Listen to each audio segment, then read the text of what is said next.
Jeg tænkte, at jeg lige ville tage ind på kontoret og hente nogle papirer. Du ska inte åka någonstans. Sätt dig.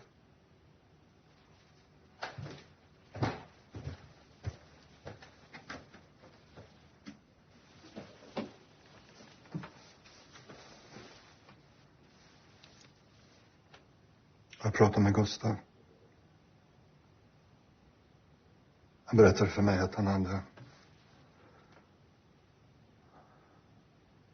har bestämt sig för att han vill börja på internatskola. Ja. Jamen, det er måske meget godt. Tycker du? Ja, hvis det er det, han vil. Ja.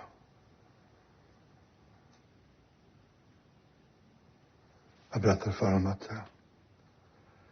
jag var jätteglad för att jag äntligen hade fått chansen att bo ihop med honom igen. Och mycket jag hade saknat att ha en vardag ihop med honom ända sedan han var liten. Bröt han plötsligt ihop. Så berättade han för mig att ni två, att du har haft en relation med min son.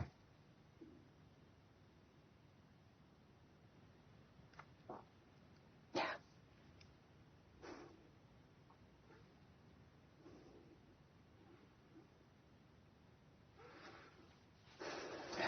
Det er jo vanvittigt.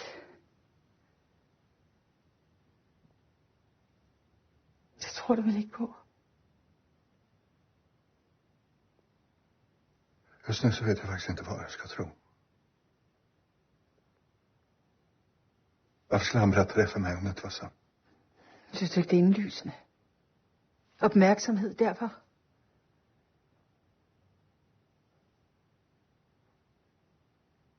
Hvorfor skulle jeg ville have et forhold til din søn? Det er en fuldstændig absurd anklage. Han har berättat detaljer för mig om er två saker som han omöjligtvis skulle kunna hitta på själv. Jag är inte färdig här än.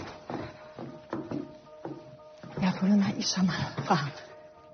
Jeg har prøvet at behandle ham så godt jeg kunne, og jeg får ikke andet end lort tilbage. Hej. Men det her, det er grænsen for, hvad jeg finder mig i. Det kan jeg godt sige dig. Hvad gør du? Pakker. Jeg ved godt, at han har haft det svært.